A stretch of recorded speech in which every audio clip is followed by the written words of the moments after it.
Hi, ನಾನು Sandeep from tech in Kannada. ಗಮನಿಸ್ತಾ ಇದ್ದೀರಾ, ಇವತ್ತು ನನ್ನ ಮುಂದೆ ನಮ್ಮ ಭಾರತದ ಬ್ರ್ಯಾಂಡ್ ಲಾವಾದವ್ರು ಗಳಿಸಿರುವಂಥ ಒಂದು ಸ್ಪೆಷಲ್ ಬಾಕ್ಸ್ ಇದೆ. ನಿಮ್ಮಲ್ಲಿ ತುಂಬ ಜನ ಆಲ್ರೆಡಿ ಗೆಸ್ ಮಾಡಿರ್ತಾರೆ ಇದ್ರೊಳಗೆ ಏನಿರ್ಬೋದು ಅಂತ. ಹೌದು, ಈ ಒಂದು ಬಾಕ್ಸ್ ಒಳಗೆ ಲಾವಾ ಬ್ಲೇಸ್ ಸ್ಮಾರ್ಟ್ ಫೋನ್ ಇರುವಂಥದ್ದು. ಈ ಒಂದು ಬಾಕ್ಸ್ನ ಮೇಲೂ ಕೂಡ ಬ್ಲೇಸ್ ಅಂತ ಬರೆದಿದ್ದಾರೆ. ಬ್ಲೇಸ್ ಅಂತ ಅಂದರೆ ಕನ್ನಡದಲ್ಲಿ ಜ್ವಾಲೆ, ಬೆಂಕಿ ಉರಿ ಬರುತ್ತಲ್ವ, ಅದಕ್ಕೆ ಬ್ಲೇಸ್ ಅಂತ ಕರೀತಾರೆ ಇಂಗ್ಲೀಷ್ನಲ್ಲಿ. ಈ ಒಂದು ಸ್ಮಾರ್ಟ್ ಫೋನ್ನ ಸ್ಪೆಷಾಲಿಟಿ ಏನಪ್ಪ ಅಂತ ಅಂದರೆ, ಈ ಒಂದು ಸ್ಮಾರ್ಟ್ ಫೋನ್ ಕೇವಲ 8,700 ರೂಪಾಯಿಗೆ ಲಾಂಚ್ ಆಗ್ತಾ ಇರುವಂಥದ್ದು, ಆಯಿತಾ. ಜೊತೆಗೆ ಆ ಒಂದು ಪ್ರೈಸ್ ರೇಂಜ್ಗೆ ಒಂದು ಫೋನಲ್ಲಿ ಗ್ಲಾಸ್ ಬ್ಯಾಕನ್ನು ಕೊಟ್ಟಿದ್ದಾರೆ. ಹೌದು, ರೀಸೆಂಟ್ ಡೇಸಲ್ಲಿ 10,000 ರೂಪಾಯಿ ಒಳಗಡೆ, 15,000 ರೂಪಾಯಿ ಒಳಗಡೆನೆ ಯಾವ ಫೋನು ಕೂಡ ಗ್ಲಾಸ್ ಬ್ಯಾಕ್ನ ಜೊತೆಗೆ ಬರೋದಿಲ್ಲ. ಆದರೆ ಈ ಲಾವಾ ಬ್ರ್ಯಾಂಡು ಕೇವಲ 8,500 ರೇಂಜಿಗೆ ಗ್ಲಾಸ್ ಬ್ಯಾಕನ್ನು ತೊಗೊಂಬರ್ತಿರುವಂಥದ್ದು ಕ್ರೇಜಿ ವಿಷಯ, ಮೈಂಡ್ ಬ್ಲೋಯಿಂಗ್ ವಿಷಯ ಅಂತ ಹಂಗೆ ಅನ್ನಿಸ್ತು. ನಾನಿವತ್ತು ಈ ಒಂದು ಸ್ಪೆಷಲ್ ಬಾಕ್ಸನ್ನು ಓಪನ್ ಮಾಡ್ತೀನಿ, ಇದರೊಳಗಿರುವಂಥ ಫೋನ್ನ ಕೂಡ ಓಪನ್ ಮಾಡ್ತೀನಿ, ಯೂಸ್ ಮಾಡಿ ನೆಕ್ಸ್ಟ್ ನಿಮ್ಮ ಹತ್ರ ಶೇರ್ ಮಾಡ್ತಾ ಇದ್ದೀನಿ. ಏನು ಚೆನ್ನಾಗಿದೆ, ಏನು ಚೆನ್ನಾಗಿಲ್ಲ, ಒಂದು ಪ್ರೈಸ್ ರೇಂಜಿಗೆ ಒಂದು ಸ್ಮಾರ್ಟ್ ಫೋನ್ನ ಪರ್ಚೇಸ್ ಮಾಡ್ಬೋದಾ ತಿಳ್ಕೊತೀರಾ. ಅದಕ್ಕಿಂತ ಮುಂಚೆ ನೀವು ನಮ್ಮ tech in Kannada YouTube subscribe ಮಾಡ್ಕೊಂಡಿಲ್ಲ, ಈಗಲೇ ಸಬ್ಸ್ಕ್ರೈಬ್ ಮಾಡ್ಕೊಳ್ಳಿ, ಒಂದು ಬೆಲ್ ಐಕನ್ ಕೂಡ ಕ್ಲಿಕ್ ಮಾಡ್ಬೋದು. ಓಕೆ, ಮೊದಲನೇದಾಗಿ ಒಂದು ಸ್ಪೆಷಲ್ ಬಾಕ್ಸನ್ನು ಓಪನ್ ಮಾಡಿದ್ರೆ ಇದರೊಳಗಡೆ ಟೆಕ್ ಇನ್ ಕನ್ನಡ ಲೋಗೋ ಜೊತೆಗೆ ಈ ಒಂದು ಸ್ಮಾರ್ಟ್ ಫೋನ್ನ ಕಳಿಸಿರುವಂಥದ್ದು. ಈ ಒಂದು ಟೆಕ್ ಇನ್ ಕನ್ನಡ ಲೋಗೋ ಏನಿದೆ ಅದು ಲೈಟ್ ಬರುತ್ತೆ, ಬ್ಯಾಕ್ಗ್ರೌಂಡ್ ಲೈಟನ್ನು ಹೊಂದಿರುವಂಥದ್ದು ಆಗಿದೆ. ಒಂದು ಬಾಕ್ಸನ್ನು ಓಪನ್ ಮಾಡಿದ ತಕ್ಷಣ ಲೈಟ್ ಆನ್ ಆಗುತ್ತೆ. ಸೊ ತುಂಬ ಯುನೀಕ್ ಆಗಿರುವಂಥದ್ದು, ಕಸ್ಟಮೈಸ್ಡ್ ಬಾಕ್ಸ್ ಇದಾಗಿದೆ.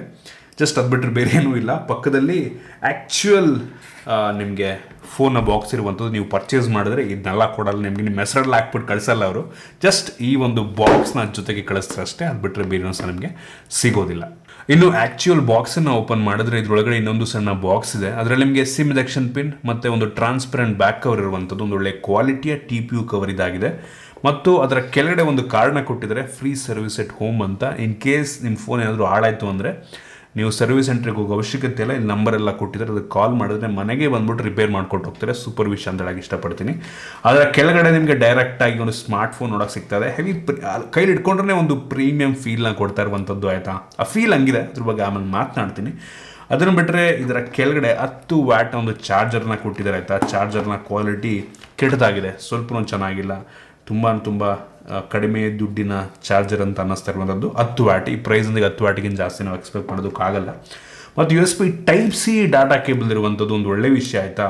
ಸೂಪರ್ ವಿಷಯ. ಒಂದು ಪ್ರೈಸ್ನಿಗೆ Type-C ಕೊಟ್ಟಿದ್ದಾರೆ ಅಂದರೆ ಕೇಬಲ್ನ ಕ್ವಾಲಿಟಿ ನನಗೇನು ಅಷ್ಟೊಂದು ಇಂಪ್ರೆಸ್ ಮಾಡಲಿಲ್ಲ. ಇದು ಕೂಡ ತುಂಬ ಕಡಿಮೆ ಬೆಲೆಯ ಕೇಬಲನ್ನು ಒಂದು ಫೀಲ್ನ ಕೊಡ್ತು ನನಗೆ.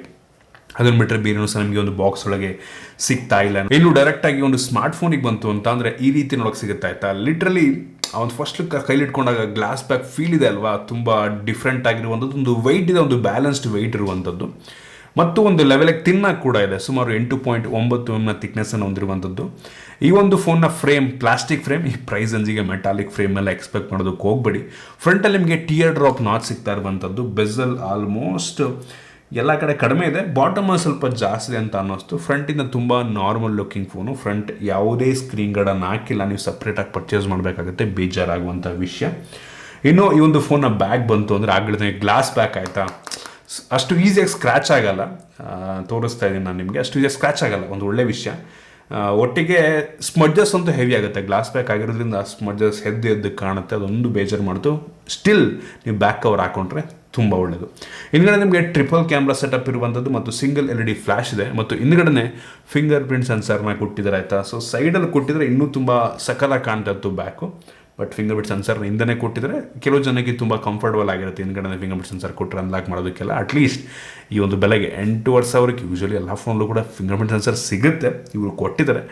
ಓಕೆ ಅಂತೀನಿ, ಏನು ಸ್ಪೆಷಲ್ ಅನ್ಸಲ್ಲ. ಬಟ್ ಗ್ಲಾಸ್ ಬ್ಯಾಕ್ ಮಾತ್ರ ಬೆಂಕಿ ಈ ಪ್ರೈಸ್ ಅಂಜಲ್ಲಿ. ಅಂದರೆ 15,000 ರೂಪಾಯಿ ಒಳಗಡೆ ಯಾವ ಫೋನ್ ಕೂಡ ಗ್ಲಾಸ್ ಬ್ಯಾಕ್ ರೀಸೆಂಟ್ ಡೇಸ್ರಂತೂ ಯಾರೂ ಕೊಡ್ತಿಲ್ಲ. ಮುಂಚೆ ಎಲ್ಲ ಬರ್ತಿತ್ತು 10,000 ರೂಪಾಯಿ ಒಳಗಡೆನೂ ಕೂಡ ಗ್ಲಾಸ್ ಬ್ಯಾಕ್ ಎಲ್ಲ ಕೊಡೋರು, ಬಟ್ ರೀಸೆಂಟ್ ಡೇಸಲ್ಲಿ ಸ್ಟಾಪ್ ಮಾಡಿದ್ದಾರೆ. ಇನ್ನು ಈ ಒಂದು ಸ್ಮಾರ್ಟ್ ಫೋನಲ್ಲಿ USB Type-C ಪೋರ್ಟ್ ಇದೆ ಮತ್ತು 3.5 ಹೆಡ್ಫೋನ್ ಜಾಕ್ಸ್ ಇರುವಂಥದ್ದು ಮತ್ತು ಡೆಡಿಕೇಟೆಡ್ SD ಕಾರ್ಡ್ ಸ್ಲಾಟ್ ಕೂಡ ಇದೆ. ಸೊ ಸೂಪರ್ ವಿಷಯ, ಇದಂತೂ ನಂಗೆ ತುಂಬ ಇಂಪ್ರೆಸ್ ಮಾಡ್ತು. ಡಿಸೈನ್ ಬಿಲ್ಡ್ ಕ್ವಾಲಿಟಿ ಬೆಂಕಿ ಅಂತ ಹೇಳಕ್ಕೆ ಇಷ್ಟಪಡ್ತೀನಿ ಈ ಒಂದು ಪ್ರೈಸ್ ರೇಂಜಿಗೆ. ಇನ್ನು ಡಿಸ್ಪ್ಲೇ ಬಗ್ಗೆ ಮಾತನಾಡಬೇಕಂತ ಅಂದರೆ ಒಂದು ಫೋನಲ್ಲಿ 6.52 ಇಂಚಿನ HD+ ರೆಸೊಲ್ಯೂಷನ್ ಹೊಂದಿರುವಂಥ IPSLC ಡಿಸ್ಪ್ಲೇ ಇರುವಂಥದ್ದು. ಇದು 60 ಹರ್ಟ್ಸ್ನ ರಿಫ್ರೆಶ್ ರೇಟನ್ನು ಹೊಂದಿರುವಂಥ ಡಿಸ್ಪ್ಲೇ ಕ್ಲಾರಿಟಿ ಚೆನ್ನಾಗಿದೆ, ಆಯಿತು. ಒಂದು ಪ್ರೈಸ್ನಲ್ಲಿ ನೀವು ಯಾವ ಫೋನ್ ತೊಗೊಂಡ್ರು ಕೂಡ ಆಲ್ಮೋಸ್ಟ್ HD+ ಸಿಗುತ್ತೆ. ಬಟ್ ಕೆಲವೊಂದು ಸ್ಮಾರ್ಟ್ ಫೋನ್ ಇದ್ದಾವೆ, ಕೆಲವು ಬೆರಳಿಕೆಯಷ್ಟು ಫುಲ್ HD ಕೂಡ ಕೊಡ್ತಾರೆ, ಒಂದು ಸ್ವಲ್ಪ 9,000ಕ್ಕೆಲ್ಲ ಸಿಕ್ಬಿಡುತ್ತೆ, ಆಯಿತಾ. ಬಟ್ ಈ ಡಿಸ್ಪ್ಲೇ ಕೂಡ ಚೆನ್ನಾಗಿದೆ, ವ್ಯೂಯಿಂಗ್ ಆಂಗಲ್ ಚೆನ್ನಾಗಿರುವಂಥದ್ದು, ಕಲರ್ಸ್ ಒಂದು ಲೆವೆಲಿಗೆ ಚೆನ್ನಾಗಿ ಕಾಣುತ್ತೆ, ಡೀಪ್ ಬ್ಲ್ಯಾಕ್ ಆಗಿರುವಂಥದ್ದು, ಬ್ರೈಟಾಗಿ ಕೂಡ ಇದೆ. ಇಷ್ಟ ಆಯ್ತು ನನಗೆ ಒಟ್ಟಿಗೆ ಒಂದು ಡಿಸ್ಪ್ಲೇ. ಮೋಸ್ಟ್ ಆಫ್ ದ ಫೋನ್ಗಳು ತೊಗೊಂಡ್ರೆ ನಿಮಗೆ ಸಿಮಿಲರ್ ಡಿಸ್ಪ್ಲೇ ಸಿಗುತ್ತೆ ಈ ಒಂದು ಪ್ರೈಸ್ ರೇಂಜ್ಗೆ. ಸೊ ಡಿಸ್ಪ್ಲೇ ಓಕೆ ಅಂತೀನಿ. ಇನ್ನು ರ್ಯಾಮ್ ಮತ್ತು ಸ್ಟೋರೇಜ್ ಬಗ್ಗೆ ಮಾತನಾಡಬೇಕಂತಂದರೆ ಒಂದು ಫೋನ್ ಒಂದೇ ಒಂದು ವೇರಿಯಂಟಲ್ಲಿ ಲಾಂಚ್ ಆಗ್ತಿರುವಂಥದ್ದು 3 GB ರ್ಯಾಮ್ ಮತ್ತು 64 GB ಸ್ಟೋರೇಜು. ಇದರಲ್ಲಿರುವಂಥ ರ್ಯಾಮ್ ಬಂದುಬಿಟ್ಟು LPDDR4X ರ್ಯಾಮ್ ಮತ್ತು ಸ್ಟೋರೇಜ್ EMMC 5.1 ಸ್ಟೋರೇಜ್ ಆಯಿತು. ಇದರಲ್ಲಿ ಎಕ್ಸ್ಟೆಂಡೆಡ್ ರ್ಯಾಮ್ ಕೂಡ ಇರುವಂಥದ್ದು ಅಪ್ ಟು 3 GB ನೀವು ರ್ಯಾಮನ್ನು ಎಕ್ಸ್ಟೆಂಡ್ ಮಾಡ್ಕೊಬೋದು. ಅದು ಅವಶ್ಯಕತೆ ಇರೋ ಟೈಮಲ್ಲಿ ಯೂಸ್ ಆಗುತ್ತೆ. ಇದು EMMC 5.1 ಸ್ಟೋರೇಜ್ ಆಗಿರೋದ್ರಿಂದ ಆ ಒಂದು ಎಕ್ಸ್ಟೆಂಡೆಡ್ ರ್ಯಾಮ್ ಅಷ್ಟೊಂದು ಎಫಿಷಿಯೆಂಟಾಗಿ ಕೆಲಸ ಮಾಡುತ್ತೆ ಅಂತ ಪರ್ಸನ್ ನಂಗೆ ಅನ್ಸಲ್ಲ. UFS ಇದ್ದಿದ್ರೆ ರೀಡು ರೇಟ್ ಎಲ್ಲ ಚೆನ್ನಾಗಿರ್ತಾಯಿತ್ತು, ಆ ಟೈಮ್ ಒಂದು ಲೆವೆಲಿಗೆ ಕೆಲಸ ಮಾಡ್ತಿತ್ತು. ಆದರೆ EMMC 5.1 ಸ್ವಲ್ಪ ಕಡಿಮೆ ರೀಡು ರೇಟ್ ಸ್ಪೀಡ್ ಇರುತ್ತೆ. ಸೊ ಅದು ರ್ಯಾಮ್ ರೀತಿ ಕನ್ವರ್ಟ್ ಆದರೂ ಸಹ 3 GB ಅಷ್ಟೊಂದು ಎಫಿಷಿಯೆಂಟ್ ಆಗಿರುತ್ತೆ ಅಂತ ಪರ್ಸನ್ ನಂಗೆ ಅನ್ಸಲ್ಲ. ಬಟ್ ಸ್ಟಿಲ್ ಕೊಟ್ಟಿದ್ದಾರೆ, ಅದಕ್ಕೆ ಖುಷಿ ಪಡಬೇಕು ನಾವು. ಮತ್ತು ಇದರಲ್ಲಿ ಎಕ್ಸ್ಪ್ಯಾಂಡಬಲ್ ಸ್ಟೋರೇಜ್ ಕೂಡ ಇದೆ. ನೀವು SD ಕಾರ್ಡ್ನ ಬೇಕಾದರೂ ಹಾಕೊಬೋದು.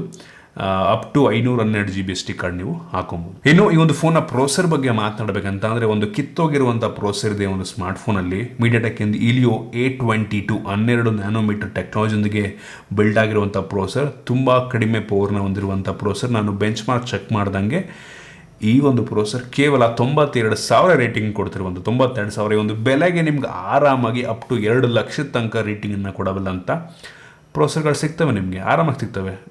ಯೂನಿಸಾಕರೆಲ್ಲ ಸಿಕ್ಬಿಡ್ತವೆ ಆಯಿತಾ.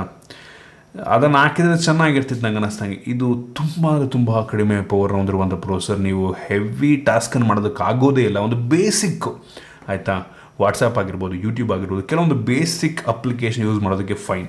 ನೀವು ಎಕ್ಸ್ಟ್ರಾ ಬೇರೆ ಯಾವುದು ಅಪ್ಲಿಕೇಶನ್ ಅದು ಎಲ್ಲ ಇನ್ಸ್ಟಾಲ್ ಮಾಡ್ಕೊಂಡು ಯೂಸ್ ಮಾಡ್ತೀನಿ ಅಂದ್ರೆ ಆಗಲ್ಲ. ಈ ಒಂದು ಇನ್ಬಿಲ್ಟ್ ಇದರೊಳಗಿರುವಂಥ ಅಪ್ಲಿಕೇಶನ್ ಯೂಸ್ ಮಾಡ್ಕೊಂಡು ಮಾಡಿದ್ರೆ ಸ್ಟಾರ್ಟಿಂಗ್ ಸ್ಮೂತ್ ಆಗಿರ್ಬೋದು, ಅದು ಕೂಡ ಕೊನೆಗೆ ಸ್ವಲ್ಪ ಲ್ಯಾಗ್ ಆಗಿ ಶುರುವಾಗ್ಬೋದೇನೋ. ಬಟ್ ನೀವು ಹೆವಿ ಅಪ್ಲಿಕೇಶನೆಲ್ಲ ಇನ್ಸ್ಟಾಲ್ ಮಾಡ್ಕೊಂಡು ಯೂಸ್ ಮಾಡೋದಕ್ಕಾಗೋದಿಲ್ಲ. ನೀವು ಅಪ್ಪ ಅಮ್ಮಂಗೆ ಕೊಡೋದಕ್ಕೆ, ಅಜ್ಜಿ ತಾತಂಗೆ ಕೊಡ್ಸೋದಕ್ಕೆ ಈ ಒಂದು ಫೋನ್ ಮಾತ್ರ ಸೂಪರ್ ಆಗಿದೆ, ಅಂಥವ್ರಿಗೆ ಸರಿ. ಅದು ಬಿಟ್ಟರೆ ನೀವು ಜಾಸ್ತಿ ಎಕ್ಸ್ಪೆಕ್ಟೇಷನ್ ಇಟ್ಕೊಳ್ಳೋದಕ್ಕೆ ಹೋಗ್ಬೇಡಿ ಒಂದು ಪ್ರೈಸ್ ಅಂಜೆ. ಗೇಮ್ಸ್ ಅಂತೂ ಒಂದು ಲೆವೆಲಿಗೆ ಡೋ ಸೆಟ್ಟಿಂಗಲ್ಲಿ ಆಡಬೇಕು. BGMI ಕೂಡ ಚೆಕ್ ಮಾಡಿದೆ, ಅಲ್ಟ್ರಾ ಎಕ್ಸ್ಟ್ರೀಮ್ ಎಲ್ಲ ಬಿಟ್ಟಾಕಿ ನೀವು ಯೋಚನೆ ಕೂಡ ಮಾಡೋಂಗಿಲ್ಲ. ಸ್ವಲ್ಪ ನಿಮಗೆ ಸ್ಮೂತಾಗಿ ಈ ಒಂದು ಗೇಮ್ ಪ್ಲೇ ನಿಮಗೆ ಸಿಗೋದಿಲ್ಲ. ಸೊ ಗೇಮಿಂಗ್ ಅಲ್ವೇ ಅಲ್ಲ ಇದು, ಒಂದು ನಾರ್ಮಲ್ ಯೂಸಿಗೆ ಪೇರೆಂಟ್ಸಿಗೆ ಕೊಡ್ಸೋಕ್ಕೆಲ್ಲ ಈ ಒಂದು ಫೋನ್ ಚೆನ್ನಾಗಿದೆ ಒಟ್ಟಿಗೆ, ಅಂಥವ್ರಿಗೆ ಓಕೆ. ಒಟ್ಟಿಗೆ ಇದು ಪರ್ಫಾರ್ಮೆನ್ಸ್ ಓರಿಯೆಂಟೆಡ್ ಪ್ರೋಸೆಸರ್ ಅಲ್ಲವೇ ಅಲ್ಲ. ಇನ್ನು ಕ್ಯಾಮ್ರಾ ಬಗ್ಗೆ ಮಾತನಾಡಬೇಕಂತ ಅಂದರೆ ಈ ಒಂದು ಫೋನಲ್ಲಿ ರೇರಲ್ಲಿ ಟ್ರಿಪಲ್ ಕ್ಯಾಮ್ರಾ ಇರುವಂಥದ್ದು ಆಯಿತಾ. ಸೊ ಅದರಲ್ಲಿ ಮೇನ್ ಸೆನ್ಸರ್ 13 ಮೆಗಾಪಿಕ್ಸೆಲ್ನ ಮೇನ್ ಸೆನ್ಸರ್. ಅದನ್ನು ಬಿಟ್ಟರೆ ಉಳಿದಿದ್ದು ಎರಡೂ ಕೂಡ ಮಾಡೋ ಕೆಲಸ ಇಲ್ಲ, ಸುಮ್ಮನೆ ಕೊಟ್ಟಿರೋಂಗಿದೆ ಆಯಿತಾ. VGA ಸೆನ್ಸರ್ ಒಂದು ಮತ್ತು ಇನ್ನೊಂದು ಡೆಪ್ ಕ್ಯಾಮ್ರಾ ಒಂದು ಕೊಟ್ಟಿದ್ದಾರೆ ಬ್ಯಾಕ್ಗ್ರೌಂಡ್ ಬ್ಲರ್ ಮಾಡೋದಕ್ಕೆ. ಸೊ ಈ ಒಂದು main sensor 13 MP main sensor ನನಗೆ ಒಂದು ಲೆವೆಲ್ಗೆ ಇಂಪ್ರೆಸ್ ಮಾಡ್ತು. ನಾನು ಇಷ್ಟೊಂದು ಚೆನ್ನಾಗಿರುತ್ತೆ ಅಂತ ಎಕ್ಸ್ಪೆಕ್ಟ್ ಮಾಡಲಿಲ್ಲ. ಇದು ತೆಗೆಯುವಂಥ ಫೋಟೋ ಒಂದು ಲೆವೆಲಿಗೆ ಚೆನ್ನಾಗಿದೆ ಅನ್ನಿಸ್ತು ನನಗೆ. ನೋಡ್ತಾ ಇದ್ದೀರಾ ಸ್ಯಾಂಪಲ್ನ, ಇಷ್ಟೊಂದು ಚೆನ್ನಾಗಿರುತ್ತೆ ಅಂತ ಅಂತೂ ಕೂಡ ಅಂದ್ಕೊಂಡಿರಲ್ಲ. ನನಗೆ ಇಂಪ್ರೆಸ್ ಮಾಡ್ತು ಒಂದು ಲೆವೆಲ್ಗೆ. ಇಂಡೋರ್ಲು ಕೂಡ ಒಳಗಡೆ ಕೂಡ ಸ್ವಲ್ಪ ಲೈಟ್ ಕಡಿಮೆ ಇದ್ರೂ ಕೂಡ ಒಂದು ಒಳ್ಳೆ ಫೋಟೋ ತೆಗೀತಂತ ಅನ್ನಿಸ್ತು. ಔಟ್ಡೋರ್ ಕೂಡ ಆರಾಮಾಗಿ ಒಂದೊಳ್ಳೆ ಶಾರ್ಟ್ಸನ್ನು ಆಬ್ವಿಯಸ್ಲಿ ಪ್ರೊಡ್ಯೂಸ್ ಮಾಡುತ್ತೆ. ಮೇನ್ ಸೆನ್ಸರ್ ಇಷ್ಟ ಆಯ್ತು ನನಗೆ. ಇನ್ನು ಫ್ರಂಟ್ ಕ್ಯಾಮ್ರಾಗೆ ಬಂತು ಅಂತ ಅಂದರೆ 8 ಮೆಗಾಪಿಕ್ಸೆಲ್ನ ಫ್ರಂಟ್ ಕ್ಯಾಮ್ರಾ ಇರುವಂಥದ್ದು. ಸೊ ಇದು ತೆಗೆಯುವಂಥ ಫೋಟೋ ಕೂಡ ಒಂದು ಲೆವೆಲ್ ಚೆನ್ನಾಗಿದೆ. ಇದು ಕೂಡ ಇಷ್ಟೊಂದು ಚೆನ್ನಾಗಿರುತ್ತೆ ಅಂತ ಅಂದ್ಕೊಂಡಿರಲಿಲ್ಲ ನಾನು.